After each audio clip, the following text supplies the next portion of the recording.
तुम्ही जसा असाल त्या पद्धतीने धावत या।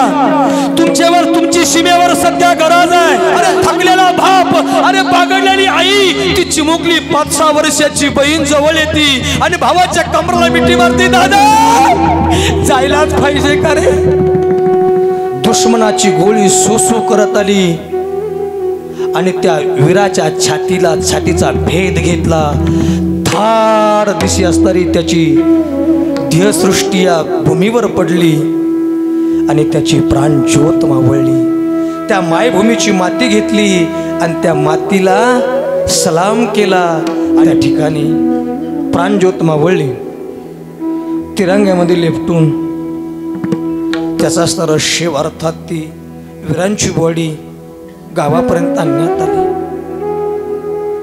दिवाळीचा पहिला दिवस उजडलेला आहे आणि दिवाळीच्या पहिल्या दिवस उजडल्याबरोबर मिलिटरीची गाडी दारात पाहिली आणि मिलिटरीची गाडी दारात पाहिल्याबरोबर त्या लाडक्या लेकीने हाक मारली, आई आपला दादा आला असावा। मिलिटरीची गाडी आली आणि तेवढ्यामध्ये त्या असणाऱ्या मिलिटरीच्या जीप मधून एक पेटी बाहेर निघाली।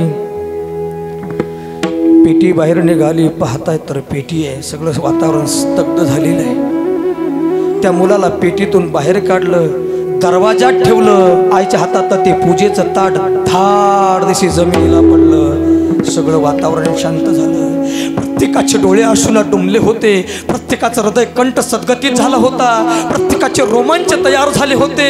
आणि ती आई त्या असणाऱ्या प्रेताला त्या बाळाला कवटोळ मारते, राजा मी याच्या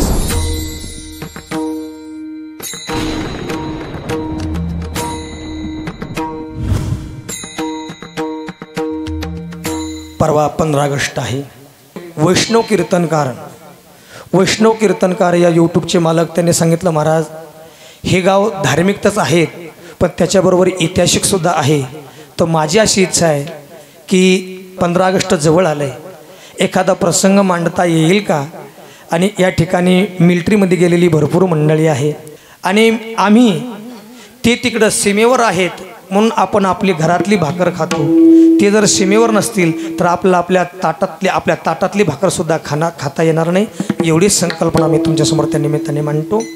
अर्थात आपल्याच असणाऱ्या ज्योतिबावाडी ग्रामस्थ मंडळामधले बरेचसे माझे असणारे शूरवीर या महाराष्ट्रासाठी, अरे स्वतःच्या अस्तित्वासाठी, या मायभूमीसाठी आणि या महाराष्ट्रासाठी कर्तृत्व आणि इतिहास घडवण्यासाठी अरे आतापर्यंत 7-8 जण समाजाच्या भारताच्या सीमेवर मोठ्या आनंदाने जनसेवा हीच ईश्वर सेवा मानून आपलं अस्तित्व प्रगट करण्याकरता गेलेली तरुण, त्यांना माझा मानाचा मुजरा आणि तो प्रसंग तुमच्या समोर ठेवतो। अरे एखाद्या गरीब घरामध्ये, एखाद्या कुटुंबामध्ये एखादा मुलगा जन्माला यावा आणि जन्माला आल्याच्या नंतर त्याच्या आईने रानोमाळ काम करावी आणि काम करत असताना त्या पोराला सांगावं, बाळा अरे चांगलं शिक रे, मी रोज याच्या दारामध्ये त्याच्या दारामध्ये जाते। तुझा बाप रोज दुसऱ्याच्या असणाऱ्या बांधाला कामाला जातो, अरे कधी सालाना असतो तर तुझा बाप थकलेला आहे, तुझी आई सुद्धा थकलेली। राजा आता तू चांगला शिक, आमची सगळी अपेक्षा तुझ्यावर आहे। आणि तो मुलगा अभ्यास करत असताना 10वी 12वी पर्यंत अभ्यास करतो, शेवटी भरती मारण्याकरता जातो आणि भरती मारण्याकरता गेल्याच्या नंतर त्याचं सिलेक्शन मिलिटरीमध्ये होतं आणि मिलिटरीमध्ये गेल्याच्या नंतर त्याला अस्तर तार येते आणि सांगितलं तुम्ही मिलिटरीच्या ट्रेनिंगसाठी अहिल्यानगर अर्थात 6 महिन्याच्या कोर्ससाठी तुम्ही या। अहिल्यानगरला कोर्ससाठी बोलवल्या जातं। तो पोरगा 6 महिन्याची ट्रेनिंग करून घरी परत येतो आणि घरी परत आल्याच्या नंतर आई त्याला नखशिकांत पाहते, काय होता माझा राजा आणि काय झाला माझा राजा। ती आई त्याच्याकडं पाहते आणि सांगितले माझ्या कार्ट्याला माझी दिष्ट लागल म्हणून त्याच्या गालाला काळं बोट लावते। हिला आई म्हणतात मंडळी, आई तीच असते अरे जी ओल्यावर झोपते, आपल्या लेकराला कोड्यावर झोपून त्याचं आरोग्य व्यवस्थित राहावं म्हणून स्वतः झटते, तिला आई म्हणतात। अरे आईच्या कविता म्हणून डोळ्याला पाणी आणण्यापेक्षा ज्ञानोबा म्हणतात सकळ तीर्थाची धुरे जी एका माता पितरे तया शिवी शिकीर शरीरे लोन कीजे, अशी असते दादा आई, असा असतो बाप कष्टाचा कावडी उस मळ्यात तोडतो या, भाकरी पोरांना ठेवून कान उसाच कापतो या। असा त्याचा बाप कारागृहाच्या सीमेवर दुश्मनाने थैमान घातलेलं आहे आणि त्याच क्षणी त्या पोराला तार आलेली आहे। तुम्ही जसा असाल त्या पद्धतीने धावत या, तुमच्यावर तुमची सीमेवर सध्या गरज आहे। आणि त्यांनी संध्याकाळी पेटी भरायला सुरुवात केली आणि सगळे कपडे भरायला सुरुवात केल्याच्या नंतर अरे थकलेला बाप, अरे बागडलेली आई, ती चिमुकली 5-6 वर्षाची बहीण जवळ येते आणि भावाच्या कमराला मिठी मारते, दादा जायलाच पाहिजे का रे? ती असणारी जखडलेली आई तान लाडू भूक लाडूचे डब्बे भरते, पेटी भरल्या गेलेली, कपड्याच्या इस्त्र्या केल्या, ओळखोटी बांधल्या गेली। थकलेला बाप डोळ्यात पाणी आणून म्हणतो, दादा जाणार आहेस का? बाबा जावंच लागतं। नगरच्या रेल्वे स्टेशन पर्यंत ज्योतिबावाडीची 10-5 मंडळी वाट लावण्याकरता गेली। त्याच्यामध्ये 5-7 वर्षाची चिमुकली, त्याची बहीण, आई वडील गेले। गाडी आली, गाडी उभी राहिली, गाडीमध्ये सामान टाकलं आणि ते लेकरू गाडीमधून हात पालवत गाडी निघाली।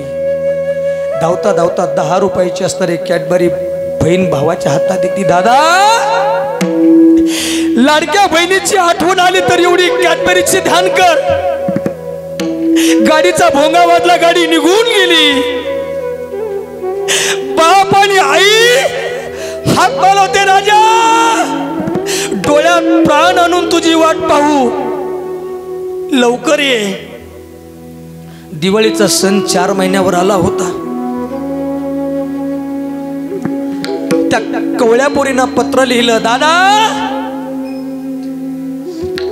दिवाळीचा सण उद्या 2-4 महिन्यानं आहे, माझी विनंती आहे। आई वाट पाहते, बाबा वाट पाहते, दादा सगळ्याचे भाऊ येणार आहेत, सगळ्याचे भाऊ येणार आहेत। कोणाची भाऊ मिठाई आणणार आहेत, कोणाची भाऊ खेळणी आणणार आहेत, कोणाचे भाऊ कपडे आणणार आहेत, कोणाचे भाऊ फटाके आणणार आहेत। बाबा मला दादा याच्यातलं काहीच नको, फक्त तू यावी अशी इच्छा आहे। पत्र भावापर्यंत पोहोचतं आणि तो सीमेवर लढायला गेलेला भाऊ ते पत्र वाचतो, डोळ्यात पाणी येतं आणि पाणी आल्याच्या नंतर तो भाऊ पाहतो आणि सांगतो, ताई तुझ्या असंख्य बहिणी या संकटात आहे, त्यांचे डोळ्या पुसण्याकरता मला सीमेवरच राहावं लागल। आई अशा असंख्य आया आहेत की त्याच्यासाठी मला इथं थांबावंच लागेल, येणं होणार नाही। शेवटी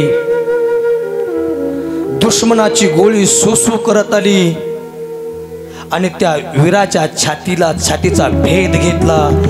धाड दिशी असणारी त्याची देहसृष्टी या भूमीवर पडली आणि त्याची प्राण ज्योत मावळली। त्या मायभूमीची माती घेतली आणि त्या मातीला सलाम केला आणि पुढच्याला सांगताय, तुम्हारे हवाले वतन साथियों कर चले हाफिदा हम साथियों, तुम्हारे हवाले वतन साथियों। त्या ठिकाणी प्राणज्योत मावळली, तिरंग्यामध्ये लेपटून त्याचा असणारा शेव अर्थात ती वीरांची बॉडी गावापर्यंत आणण्यात आली। दिवाळीचा पहिला दिवस उजडलेला आहे आणि दिवाळीच्या पहिल्या दिवस उजडल्याबरोबर मिलिटरीची गाडी दारात पाहिली आणि मिलिटरीची गाडी दारात पाहिल्याबरोबर त्या लाडक्या लेकीने हाक मारली, आई आपला दादाला सावा मिलिटरीची गाडी आली। अरे जखडलेली आई, तिला उठता येत नाही, तिनं पंचारती सजवलेली आहे, अरे देवाचा लाल तांब्या घेतलेला आहे, अरे वाळलेली भाकर घेतलेली, गंध कालवलेला आहे आणि त्याच्यामध्ये अक्षदा घेऊन आपल्या लेकराचं औक्षण करण्याकरता ती जखडलेली आई आलेली आहे। बापाला चालता येत नाही, बाप धावत पळत आलेला आहे आणि तेवढ्यामध्ये त्या असणाऱ्या मिलिटरीच्या जीपमधून एक पेटी बाहेर निघाली। पेटी बाहेर निघाली, पाहताय तर पेटी आहे, सगळं वातावरण स्तब्ध झालेलं आहे। त्या मुलाला पेटीतून बाहेर काढलं, दरवाजात ठेवलं आईच्या हातातला ताटात आईच्या हातातलं ते पूजेचं ताट धाड दिशी जमिनीला पडलं. सगळं वातावरण शांत झालं. प्रत्येकाचे डोळे अश्रूंना डुंबले होते. प्रत्येकाचं हृदय कंठ सद्गतीत झाला होता. प्रत्येकाचे रोमांच तयार झाले होते. आणि ती आई त्या असणाऱ्या प्रेताला त्या बाळाला कवटोळ मारते. राजा, मी याच्यासाठी तुला मिलिटरीत पाठवलं नव्हतं. तो लडखळणारा बाप म्हणतोय, राजा माझ्या शेवटची म्हातारपणाची काठी होती ना, ती लाडकी बहीण म्हणते, दादा आली दिवाळी दारात, कोणावर वाळू भाऊ बीज, बंधू गेला कारगिरी, नाही वार्ता आली आज. दादा मी आता कोणाला भाऊबीज वाळू?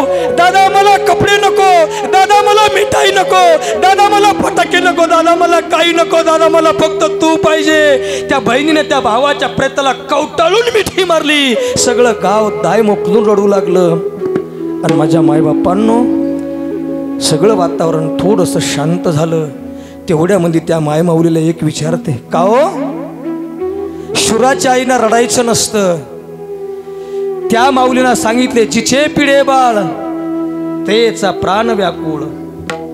सांगितलं मी हा मेला म्हणून रडत नाही, हा सीमेवर बलिदान दिलं म्हणून रडत नाही, मी त्याच्यासाठी रडते. देवा अरे सीमेवर लढण्याकरता मला एकच पुत्र का दिला, याच्यासारखे अजून 2 का दिले नाहीत, याच्यासाठी मी रडते. ज्ञानेश्वर माऊली, ज्ञानराज माऊली तुकाराम, ज्ञानेश्वर माऊली ज्ञानराज विठ्ठल, जय जय विठ्ठल. शिंके लांबविले दोरी होतो तुम्ही यारे दोन्हीकडे मुका पसरून तरी तुम्ही यारे दोन्हीकडे वाहा काळ्या धारा चार दोहे कोमरा, यारे दोन्हीकडे मुके म्हणे हाती डोका आधी कोणी नेले, तुम्ही यारे दोन्हीकडे हाती बसोर कंठी धरिला कृष्ण म्हणे अवघा जणी प्रकाश, काला वाटो एक का संभ्रमा, रे ब्रह्मलिंगा विठ्ठल लोका दाखवू, काला वाटो एकमेका वैष्णवनिका संभ्रमा, तुका म्हणे भूमंडळी आम्ही बरी वीर गाडी, काला वाटो एकमेका वैष्णवनिका संभ्रमा, काला वाटो एकामेका वैष्णवनिका संभ्रमा. पुढे वेळे वाकडे उत्तरे करा क्षमा करा क्षमा,